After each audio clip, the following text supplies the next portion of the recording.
একটা ম্যাথ ছিল critical path মেথডের ম্যাথ, আর একটা হচ্ছে PERT math, pessimistic, optimistic, most likely time.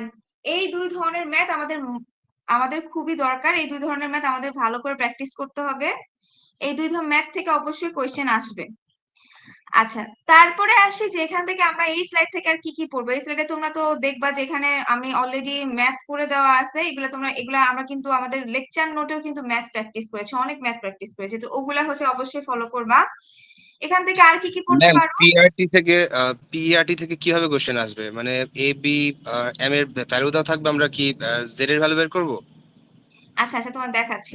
তো পিইআরটি থেকে কোয়েশ্চেন আসতে পারে এরকম টাইপের, ধরো তোমাদের এই তিনটা টাইম এস্টিমেশন দেওয়া থাকবে, optimistic, pessimistic, most likely time. এই তিনটা অবশ্যই তোমার মাস্ট দেওয়া থাকবে। এই তিনটা যদি না দেওয়া থাকে তুমি তো বের করতে পারবে না। এই প্রতিটা অ্যাক্টিভিটি তুমি কি বের করবা? এক্সপেক্টেড টাইম আসতে পারে, ভেরিয়েন্স বের করা আসতে পারে। তারপর কিন্তু আমরা এখান থেকে প্রজেক্টের ভেরিয়েন্স কিভাবে বের করতে হয় সেটা গিয়ে ক্যালকুলেট করা শিখছিলাম, তাই না? প্রজেক্টের ভেরিয়েন্স কিভাবে ক্যালকুলেট করতে হয় এটা কি সবার মনে আছে? ম্যাম একটু দেখে দেন। আচ্ছা, এইটা তো সূত্র দিয়ে তোমাদের সহজে বের করতে হবে যে এক্সপেক্টেড টাইমের সূত্র এইটা। যে এখানে দেখো এ কি, A optimistic time, B pessimistic time, আর M most likely time. So দেখো এখানে এ, বি আর এম, তো এখানে এক্সপেক্টেড টাইম আমি কিভাবে বের করবো? A+4M+B/C, যাই হোক এই একটা সূত্র।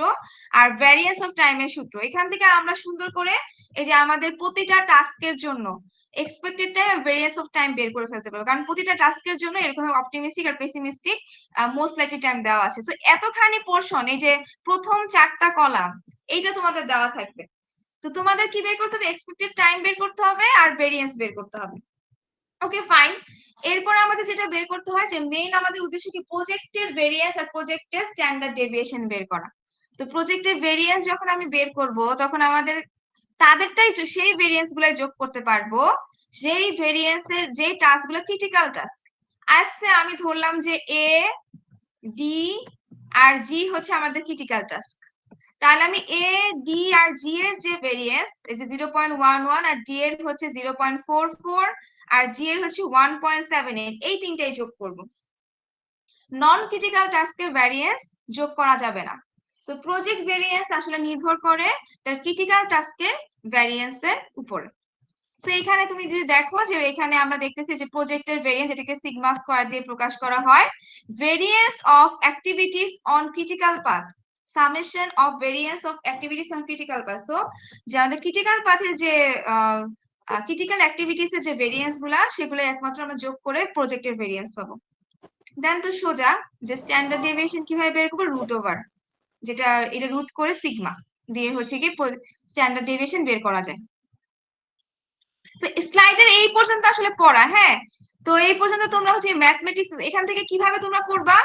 স্লাইড এখানে 44 পেজ হলো, কিন্তু 44 পেজের স্লাইড আসলে এত বড় স্লাইড না, কারণ এগুলো সিমুলেশন করে করে বিভিন্ন ধরনের করে দেখানো হয়েছে যে ম্যাথমেটিক্স গুলা তোমরা যাতে ভালো করে সলভ করতে পারো।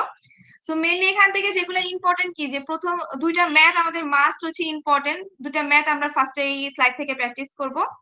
তারপর এখান থেকে কিছু জিনিস আছে যেগুলো থিওরিটিক্যাল, সেগুলো এই যে এগুলা, যে একটা পিইআরটি সিপিএম যে করতেছে এটার অ্যাডভান্টেজটা কি, তারপর এটার গিয়ে ডিসঅ্যাডভান্টেজ বা লিমিটেশন কি, এগুলা কিছু থিওরিটিক্যাল কোয়েশ্চেন আছে। যেমন ক্রিটিক্যাল পাথ কি, স্ল্যাক টাইম কি, এই যে ছোট ছোট কিছু কোয়েশ্চেন আমি তোমাদেরকে বলছি। আর্লিয়েস্ট স্টার্ট কি, আর্লিয়েস্ট ফিনিশ কি, লেটেস্ট স্টার্ট কি, লেটেস্ট ফিনিশ কি, এগুলা যখন আমরা ম্যাথ করতেছি তো আমরা তো জানি যে এগুলা জিনিসগুলা কি।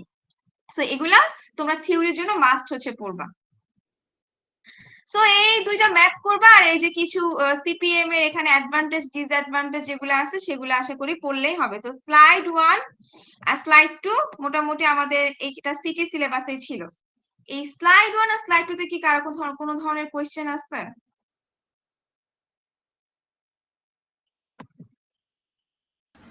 ম্যাম আরইউপি টা বললেন যে অবজেক্ট ওরিয়েন্টেড, তাহলে আরইউপি আর যে এজেল, এই দুটো মানে প্রায় সেমই, প্রোডাক্টিভ মানে এফিশিয়েন্টলি কাজ করে, সেম ইটারেটিভলি কাজ করে, কিন্তু সেম বলতে RUP object oriented method follow up করে, কিন্তু অ্যাজাইলে সেই বাঁধা ধরা ফলো আপ না। আমি বলতে পারি এরকম যে আরইউপি অ্যাজাইলের একটা সাব পার্ট বলতে পারি। যেমন হচ্ছে আর্টিফিশিয়াল ইন্টেলিজেন্স একটা বড় একটা ভাস্ট এরিয়া, তার মধ্যে মেশিন লার্নিং, তারপরে হচ্ছে যে কম্পিউটার ভিশন, এগুলো এক একটা শাখা।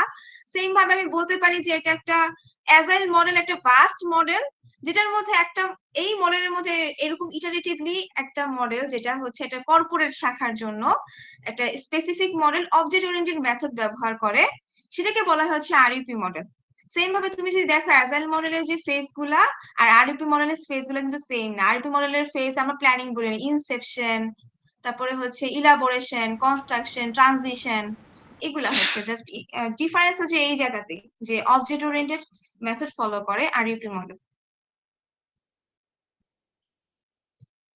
সো স্লাইড তোমাদের যদি ওটা সিনারিওতে আসেও, তো সিনারিওতে মাস্ট উল্লেখ, যদি উল্লেখ থাকে যে object oriented method follow up করতে হবে, তখন তো সেটা তুমি বুঝতে পারতেছো যেটা অবশ্যই আরইপি মডেলই হবে। আর যদি অবজেক্ট ওরিয়েন্টেড বিষয় লেখা না থাকে, সিনারিওর উপর টোটালি তুমি সিনারিও ভালো করে পড়বা, তাহলে তুমি বুঝতে পারবা যে যদি আসে এরকম ধরনের কোশ্চেন, তাহলে তুমি এটা ভালো করে মিট আপ করতে পারবা আশা করি। এন্ড মিস যে কেস টুল ছিল ওইটার কোশ্চেনের প্যাটার্নটা কিভাবে হবে সেটাও বুঝতে পারি না। কেস টুল আর নরমাল, এগুলো তো আসলে থিওরিটিক্যাল কোশ্চেন, যে কেস টুল কি, কেস টুল আসলে কোথায় ব্যবহার করা হয়, কিভাবে ব্যবহার করা হয়, কেস টুল জিনিসটা কি, ডিফাইন কেস টুল, ডিসক্রাইব কেস টুল, এরকম। ঠিক আছে, কেস টুল থেকে আর কোশ্চেন ওইরকম ভাবে পেঁচানোর কিছু না, কারণ এগুলা তো আসলে স্লাইড ওয়ান, মূলত স্লাইড ওয়ান থেকে আসলে তেমন পেঁচানোর কিছুই নাই, কারণ স্লাইড ওয়ান তো মূলত আসলে বেসিক একটা স্লাইড। এটা তুমি একটা যখন সফটওয়্যার ইঞ্জিনিয়ারিং যেহেতু পড়তেছে, ইনফরমেশন সিস্টেম ডিজাইন, তো এটার প্রথমেই তোমার যে বেসিক কিছু জিনিস জানতে হবে সেগুলো হচ্ছে আসলে স্লাইড ওয়ান। স্লাইড ওয়ান মূলত তোমরা যেভাবে আছে ওইভাবে জাস্ট পড়ে যাও, এক্সাম্পল দিয়ে হচ্ছে দেখো, যে মনে রাখো যে তোমার ধরো ইউএমএস সিস্টেম আছে, এটাতে কিভাবে টাস্ক গুলা ফলো আপ করা হয়, এটাতে কি কি মডেল ব্যবহার করা যেত, কখন কোন সময় কি মডেল ব্যবহার করা হয়, এভাবে মনে রাখলে আশা করি হবে।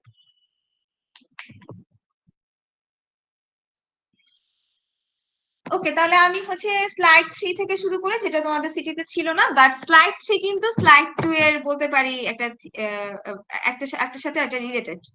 তো স্লাইড 3 মূলত হচ্ছে আমাদের প্রজেক্ট ম্যানেজমেন্টের উপর ডিপেন্ড করে স্লাইডটা তৈরি করা। তো প্রথমেই আমরা এখান থেকে অবশ্যই যেটা পড়বো যে প্রজেক্ট ম্যানেজমেন্ট আসলে আমাদের কি, আমাদের এনশিওর করে যে একজন একটা ইফেক্টিভ প্রজেক্ট ম্যানেজমেন্ট কি এনশিওর করে, যেটা কাস্টমার এক্সপেকটেশন মিট আপ করে এবং সেই বাজেট আর টাইম কনস্ট্যান্টের মাধ্যমে যাতে আমি প্রজেক্টটা ফিনিশ করতে পারি, সেটা হচ্ছে আমাদের হেল্প করে আর কি। তো এটা একটা আমি এক্সাম্পল দিয়ে তোমাদেরকে দেখাইছিলাম যে পাইন ভ্যালি অ্যাপ্লিকেশন প্রজেক্ট, একটা সফটওয়্যার অ্যাপ্লিকেশন, যেটা হচ্ছে একটা এক্সাম্পল আকারে দেখো, একটা এক্সাম্পল আসো, তোমাকে বললো যে একটা এক্সাম্পল মাধ্যমে তুমি এটা শো করো, তখন তুমি এক্সাম্পলটা শো করতে পারো, বা তোমার যদি নিজের কোনো আলাদা এক্সাম্পল থাকে তুমি সেটাও দেখাতে পারো। আচ্ছা, এরপরে আসি কিছু এখানে, এই যে কিছু ডেফিনেশন আছে, এই ডেফিনেশন কিন্তু মিস দেওয়া যাবে না। ডেফিনেশন এর পরীক্ষায় আসতেই পারে, ঠিক আছে, ডেফিনেশন কিন্তু পরীক্ষায় আসে। হ্যাঁ, সো প্রজেক্ট কি, প্রজেক্ট ম্যানেজমেন্ট কি, এগুলা তোমরা, তো তোমরা এগুলো অবশ্যই মুখস্থ করবে, এগুলো মনে রাখবা যে প্রজেক্ট জিনিসটা কি। আমরা দেখলাম প্রজেক্টে অনেকগুলো টাস্ক থাকে, অ্যাক্টিভিটি থাকে, যে অ্যাক্টিভিটি গুলো একটা প্ল্যানিং এর মাধ্যমে সে চেষ্টা করে একটা অবজেক্টিভ বা একটা গোল সে অ্যাচিভ করার জন্য। তো এটাকে প্রজেক্ট বলে। প্রজেক্ট ম্যানেজমেন্ট কি, এটার 4টা ধাপ ছিল: initialisation, planning, execution and closing down. তো এই স্লাইড থেকে আমাদের কি কি ফার্স্টে পড়তে হবে, এই স্লাইড থেকে মাস্ট আমাদের যে পড়তে হবে যে প্রজেক্ট ম্যানেজার কি, প্রজেক্ট ম্যানেজারের যে বিভিন্ন ধরনের যে রেসপন্সিবিলিটিস গুলো আছে, এখানে তোমরা দেখবা যে অনেক ধরনের রেসপন্সিবিলিটি সে পালন করে, এগুলা হচ্ছে আমরা পড়বো। তারপর এখান থেকে কিছু হচ্ছে গিয়ে, এরপরে আমরা নেক্সট কোয়েশ্চেনে যাব, যেটা বড় দুইটা কোয়েশ্চেন এখানে আমি আসলে বলতে পারি, যে phases of project management process. So project manager কি, প্রজেক্ট ম্যানেজারের কাজগুলা কি কি, প্রজেক্ট ম্যানেজমেন্ট করতে গেলে কি কি ফেজ পালন করা লাগে, এই ফেজ গুলার টাস্ক গুলা কি, এগুলা তোমাদের মাস্ট এই স্লাইড থেকে পড়তে হবে। এই স্লাইড এবং লাস্ট যে স্লাইড 3 আর স্লাইড 4 থেকে তোমাদের অধিকাংশ থিওরি কোয়েশ্চেন কভার হবে, স্লাইড 3 এন্ড স্লাইড 4।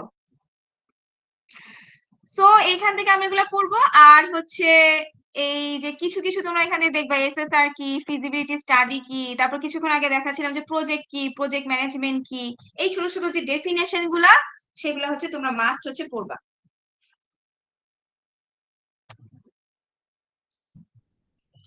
তো এই স্লাইড মূলত আমাদের এই পর্যন্ত পড়লেই হচ্ছে।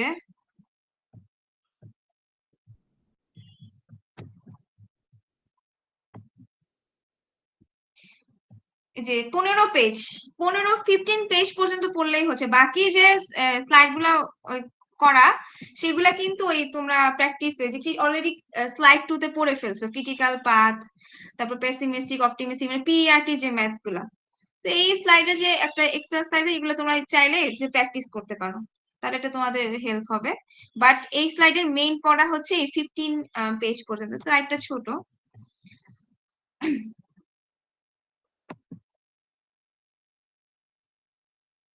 আচ্ছা, এরপরে আসে চ্যাপ্টার 2 যেটা আমাদের বইয়ের এবং স্লাইড 4, সেটা হচ্ছে অরিজিন অফ সফটওয়্যার।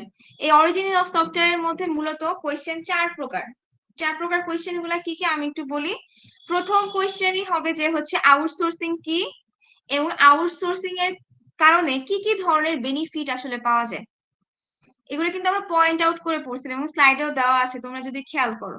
তাহলে আউটসোর্সিং কি, আউটসোর্সিং এর আমরা আমরা এই স্লাইডটাকে আমরা যেভাবে 4 পোর্শনে ভাগ করে পড়বো, যখন পড়বো তাহলে প্রথম পোর্শন যেটাই পড়বো আমরা, প্রথম একটা কোয়েশ্চেন পড়বো যে আউটসোর্সিং কি, আউটসোর্সিং এর কারণে আসলে কি কি অ্যাডভান্টেজ পাওয়া যাচ্ছে।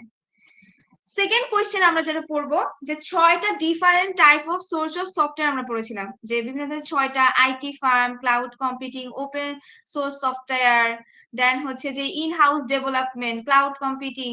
তো এই যে বিভিন্ন ধরনের যে 6টা যে সফটওয়্যার আছে, তারপর হচ্ছে ইআরপি সফটওয়্যার, প্যাকেজ সফটওয়্যার, এই 6 ধরনের সফটওয়্যার এর কাজ কি, এই জিনিসগুলো কি, ক্লাউড কম্পিউটিং কি, তারপরে হচ্ছে তারপরে ইআরপি সফটওয়্যার কি, দেন হচ্ছে ওপেন সোর্স সফটওয়্যার কি, এই জিনিসগুলো কি। এই যে বিভিন্ন, আমি যখন তোমাদেরকে পড়াইছিলাম তখন কিন্তু বারবার এক্সাম্পল দিয়ে পড়াচ্ছিলাম। এগুলাও কিন্তু ওই সিনারিও বেস, যে এসডিএলসি মডেলের কথা বললাম, তো ওইরকম একটা ধরো একটা সিনারিও দিয়ে দিলাম, সিনারিও দিয়ে বললাম যে এখন এই সিনারিওর ক্ষেত্রে তুমি কম্পেয়ার করে লিখো বা হচ্ছে কন্ট্রাস্ট করে বা এটা সিমিলারিটিস ডিসিমিলারিটিস লিখো যে এই দুইটা সফটওয়্যারের ক্ষেত্রে কোনটা বেশি বেনিফিটেড হবে, বা বেনিফিটেড কোন সময় কোনটা ব্যবহার করলে বেশি বেনিফিট পাওয়া যাবে।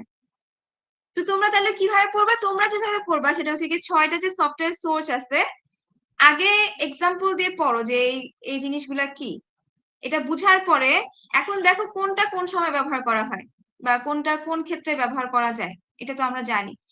এগুলো যখন পড়বো তাহলে এখন কিন্তু আমি ডিফারেন্স ড্র করতে পারবো যে আইটি ফার্মের সাথে ইন হাউস ডেভেলপারের তাহলে সম্পর্ক কোথায় বা এটার সাথে ডিফারেন্স কোথায়। আমরা জানি ইন হাউস ডেভেলপমেন্টে কোম্পানি নিজের এমপ্লয়ীদের বা নিজের রিসোর্স অ্যালোকেট করে ডেভেলপ করার চেষ্টা করে সফটওয়্যার গুলাকে।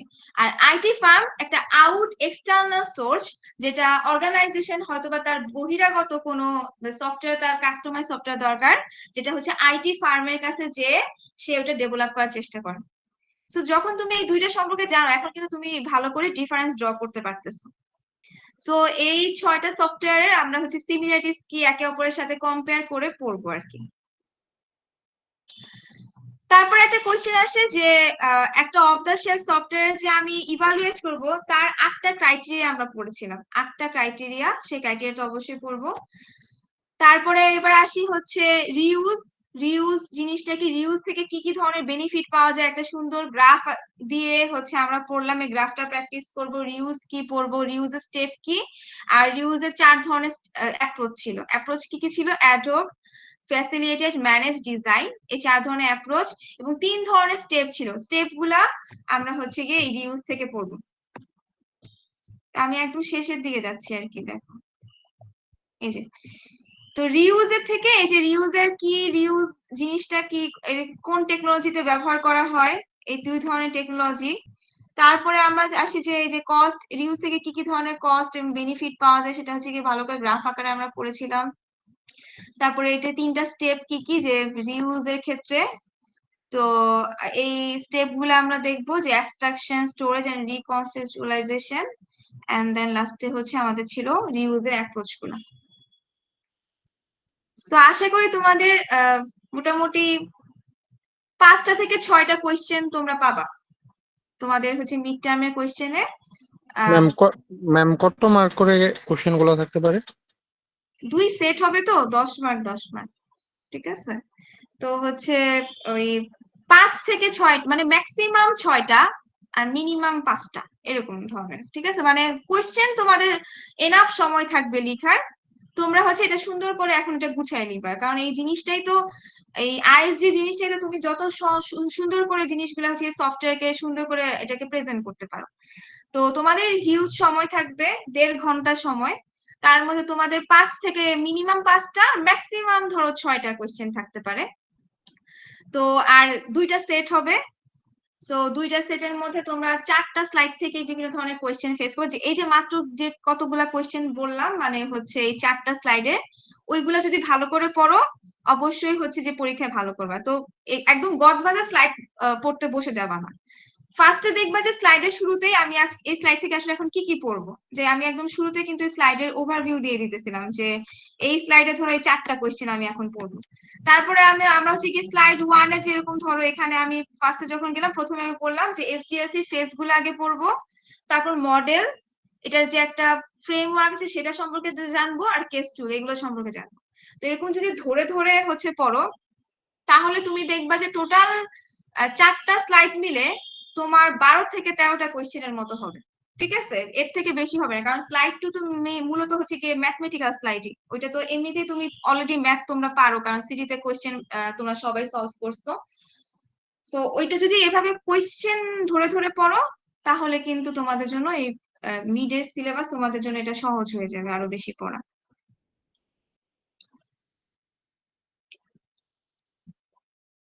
তো এই মোটামুটি ছিল আমার হচ্ছে একটা রিভিউ দেওয়া। এখন যদি তোমাদের কোনো ধরনের কোয়েশ্চেন থাকে তাহলে সেগুলো বলি। ম্যাম ফার্স্টের 5-6 মিনিট আমি ছিলাম না, তো তখন কোনো কিছু বলেছিলেন শুনিনি। না না, তো সমস্যা নেই, তুমি হচ্ছে আহ প্রথম 4-5-6 মিনিটে তেমন কিছু বলা হয় নাই, শেষের দিকে তো শুনেছো তাই না? স্লাইড 3, স্লাইড 4, স্লাইড 2, মানে কোন স্লাইড জি মিস করে গেছে এরকম আছে? ম্যাম, প্রথমে দেখতেছিলাম যে আপনি একটা স্লাইড ইংলিতে লিখতেছিলেন কিছু একটা, তারপর থেকে শুনেছি। ওইখান থেকে আমি মেনলি শুরু করছি, এর আগে তেমন কিছু এর আগে খালি বলছিলাম এসডিএলসি ফেজ সম্পর্কে, এছাড়া আর কিছু বলিনি। ওকে ঠিক ম্যাম। আছে, আচ্ছা। তো এইভাবে হচ্ছে কি ভালো করে প্রিপারেশন, তোমাদের তো 19 তারিখে পরীক্ষা, কয়টা থেকে? 3:30 মেবি, তাই না? 19 তারিখে হচ্ছে এমন কেউ আছো যে পরীক্ষা দিতে পারবা না, মানে হচ্ছে আরো এক্সাম পড়ছে একসাথে, এরকম কিছু? জি মিস, আরো 2টা এক্সাম হইবে। এক্সাম ছিল, ওই যে আমি গিয়েছিলাম আজকে আপনার কাছে। আচ্ছা, আমি তোমাদেরকে বলি যে মিডের তো মেকআপ দেওয়া যায়, কিন্তু আইএসডি আইএসডি কোর্সের মিড মেকআপের কোয়েশ্চেন অনেক হার্ড হয়। ঠিক আছে, সো মিড মেকআপ দিতে পারো, কিন্তু হচ্ছে এটা আমাকে অবশ্যই আগে ইনফর্ম করতে হবে। যদি ইনফর্ম করো তাহলে মিড মেকআপ দিতে পারবা, আর ইনফর্ম না করে পরে মিড মেকআপ দেওয়া যাবে না, এটা হচ্ছে ফার্স্ট অফ অল। তো যারা ইনফর্ম, 1-2 জন যদি আগে থেকে ইনফর্ম করো তাহলে সেই অনুযায়ী হচ্ছে যে মিড মেকআপ নিব। আর মিড মেকআপের কোয়েশ্চেন আগে থেকেই বলে দিতেছে, মিড মেকআপের কোয়েশ্চেন অবশ্যই হার্ড হবে। তো ওইভাবে প্রিপারেশন নিব। আর যাদের 2টা-3টা এক্সাম পড়ছে তাদের জন্য তো টাফ, ওই এক্সাম 3টা একই দিনে দেওয়া, 2টা-3টা। যদি তারা 2টা-3টা এক্সাম দাও, তাহলে আমি বলবো আগের থেকেই তোমরা সিলেবাস মানে পড়া শুরু করো, কারণ একসাথে একই দিনে 2-3টা এক্সাম দেওয়া তো তখন সিলেবাস কভার করাও একটা টাফ ব্যাপার হয়ে যাবে আর কি। তো এখন থেকে পড়াশোনা শুরু করো। তোমাদের হচ্ছে কি ফার্স্ট এক্সাম কবে? 15 তারিখে ম্যাম। 15 তারিখে, আচ্ছা। তারপরে যদি তোমাদের আমার কোর্স রিলেটেড কোনো ধরনের প্রবলেম ফেস করো, তাহলে আমার সাথে যোগাযোগ করতে পারো। আমি তো ভার্সিটিতেই থাকি, আর ভার্সিটিতে আছি সকাল থেকে। তো তারপর যদি মানে মনে করো যে না প্রবলেম ফেস করতেছো, তাহলে মেল করতে পারো, মেলে হচ্ছে আমি সবসময় অ্যাক্টিভ থাকবো, কোনো প্রবলেম নাই। তো এই পর্যন্তই আশা করি আমাদের ক্লাস তাহলে শেষ ম্যাম করে। থিওরি কয় মার্কে আসবে তাহলে ম্যাম? থিওরি তো মোস্ট বেশি আসবে, ম্যাথ তো মাত্র হচ্ছে দুইটা থেকে মোস্ট আর কয়টাই আসতে পারে, 2টা থেকে ম্যাথ হয়তো বা একটা আসবে, একটা ধরনের ম্যাথ আসবে। ঠিক আছে, তো মোটামুটি তো বাকি তো সব থিওরি। তো থিওরিটিক্যাল ভালো করে, থিওরি বলতে ওইভাবে মুখস্থ গদবাঁধা মুখস্থ করবো না, যে কেবল বলে বলে দিলাম যে এখান থেকে আইডেন্টিফাই করা, এখান থেকে কি কি পড়বা, এভাবে এভাবে পড়ে আসবে, তাহলে আর ওই অত বেশি কঠিন লাগবে না। ঠিক আছে, কঠিন সিলেবাস আসলে নাও, তোমাদের সিলেবাস অনেক ছোটই আছে, কিন্তু ওইভাবে যদি ধরে ধরে পড়ো তাহলে পড়া সহজ লাগবে। সো ম্যাথমেটিক্স ম্যাক্সিমাম কতই আসতে পারে, ম্যাথ আমি ধরলাম ম্যাক্সিমাম 5 মার্কেরই ম্যাথ আসবে, কিন্তু এছাড়া তো বাকি সবই হচ্ছে থিওরি আসবে। সো এইভাবে প্রিপারেশন নিবা সবাই। ম্যাম ব্রড কোশ্চেন কি আলাদা থাকবে আর ছোট কোশ্চেন আলাদা থাকবে এমন কিছু? আলাদা বলতে হচ্ছে সেট হবে মানে সেট বলতে 2টা সেট তোমরা পাবা, 10 মার্ক করে। ওই 10 মার্কের মধ্যে কোনটা থাকবে ব্রড কোশ্চেন, কোনটা থাকবে ছোট কোশ্চেন, মিলিয়ে ঝিলিয়ে দেওয়া থাকবে, যাতে তুমি তোমার পরীক্ষার মধ্যে শেষ করে মানে একদম কমপ্লিট করে শেষ করতে পারো। ওইভাবে ওই শেষ করা নিয়ে কারো চিন্তা থাকা লাগবে না। ওইভাবেই কোশ্চেন সেট করা হবে যাতে তুমি পরীক্ষার মধ্যে অবশ্যই শেষ করতে পারো, আর আরো বরঞ্চ সময় আরো বেশি আরো আগে শেষ হয়ে যাবে যদি পড়ে আসো আর কি। সো এটা নিয়ে চিন্তা করে তোমরা হচ্ছে কি জাস্ট পড়ে আসো, এসে ওইভাবে তোমরা হচ্ছে অ্যান্সার করো। আর চেষ্টা করবা যে সেট 1 শেষ করে সেট 2 ধরা, মানে সেট 1 এর 2-একটা কোয়েশ্চেন অ্যান্সার করলা, তারপর সেট 2 এর হচ্ছে 2-একটা কোয়েশ্চেন আনসার করলা। মানে সেট 2 আর সেট 1 মানে কি হচ্ছে কি 2টা কোয়েশ্চেন এটা বলতেছে। তো একটা কোয়েশ্চেনের সেট 2টা, আর একটা 2 নাম্বার কোয়েশ্চেনের সেট ধরো। তো ওইভাবে একটার 2টা পরের 2টা এইভাবে না করে একটু সুন্দর অর্গানাইজ ওয়েতে হচ্ছে করো, তাহলে তোমার নিজেরও হচ্ছে মনে থাকবে যে তুমি কি কি কোয়েশ্চেন ভালো করে সলভ করতেছো, এবং এটা মার্কিং মানে হচ্ছে গিয়ে তুলতেও সুবিধা হয়। কারণ ওই যে পরবর্তীতে দেখা যায় যে একটা সেটের 2টা কোয়েশ্চেন আগে আনসার করছো, পরবর্তীতে লাস্টে আনসার করতেছো, তখন প্রবলেম হয়। তো এটা না করার চেষ্টা করবা। হ্যাঁ, হয়ে গেলে তো কিছু করার নাই, ওটা প্রবলেম নাই, বাট হচ্ছে গিয়ে আগে থেকেই বলে দিচ্ছি সেটা প্রেফারেন্সে রাখো, যাতে একটা সেট অ্যান্সার করে সেকেন্ড সেটে যাও। বা যদি মনে হয় যে না, একটা সেটের একটা কোয়েশ্চেন তোমার মনে পড়তেছে না, তাহলে একটা জায়গা ফাঁকা রাখো, ফাঁকা রেখে সেকেন্ড সেট আনসার করো, পরে যখন মনে পড়বে বা পরে আনসার করবা তখন এখানে এসে আনসার করবা। আর ওই যে আরেকটা কথা আমি বলে দেই যে আইএসডি পরীক্ষা মানেই হচ্ছে যে যত বেশি লিখবে তত বেশি মার্ক, এরকম কিছুই না। যা যা মানে যেরকম কোয়েশ্চেন চাওয়া হবে ওটা তুমি টু দা পয়েন্ট আনসার করবা, সেটা ছোট হোক বড় হোক, ঠিক আছে, ওইভাবে আনসার করবা, তুমি মার্কস পাবা। কিন্তু তুমি গদ বাঁধা খালি হচ্ছে হাবিজাবি লিখবে, এটা কিন্তু হবে না। তো ওই ওই যত লিখবা তত বেশি মার্ক, এগুলা কিন্তু এরকম থিওরি না, এগুলো লজিক্যাল থিওরিটিক্যাল কোয়েশ্চেন, ঠিক আছে। তো এইভাবে হচ্ছে কিছু সুন্দর করে আনসার করার ট্রাই করবো। ম্যাম কালকে ক্লাস তো হবে তাই না? কালকে পহেলা বৈশাখে ক্লাস করতে চাচ্ছ? কালকে পয়লা বৈশাখ না? কালকে পহেলা বৈশাখে কালকে ক্লাস হলে তো আমার তার এই ক্লাস নেওয়ারই দরকার ছিল। আমি তো তাড়াহুড়া করে তোমাদের ক্লাসটা নিয়েছি, কারণ পরবর্তীতে 15 তারিখ থেকে তোমাদের এক্সাম। আমি চাই না যে এক্সামের আগে তোমাদের আবার আগের দিন ক্লাস করা লাগে, কারণ হচ্ছে এরপরে তো তোমরা একটা সিলেবাস পড়াশোনা শুরু করবা। ওকে, সবাই তাহলে ভালো থাকো, আমরা ক্লাস আজকের মতো শেষ করি। আর সবাইকে ম্যাম পহেলা আমার বৈশাখ। একটা কথা ছিল, ওই যে আমার একটা অ্যাবসেন্ট দিয়ে দিছিলেন ওদিন ক্লাসে বলছিলাম। তুমি আমাকে ফাইনালের আগে মনে করাই দিলেই হবে, সমস্যা না, ওটা আমি কনসিডার করে দিব। ঠিক আছে, আমার মনে আছে। শুধু আমাকে ফাইনালের আগে, ফাইনাল এক্সামের আগে মানে মিড এক্সামের পরে ফাইনাল এক্সামের আগে আমাকে লাস্ট 2 উইকে ইনফর্ম করে দিলে আমি এটা আমার মনে পড়বে আরো ভালো করে। আচ্ছা ম্যাম ঠিক আছে। ওকে, সবাই তাহলে ভালো থাকো।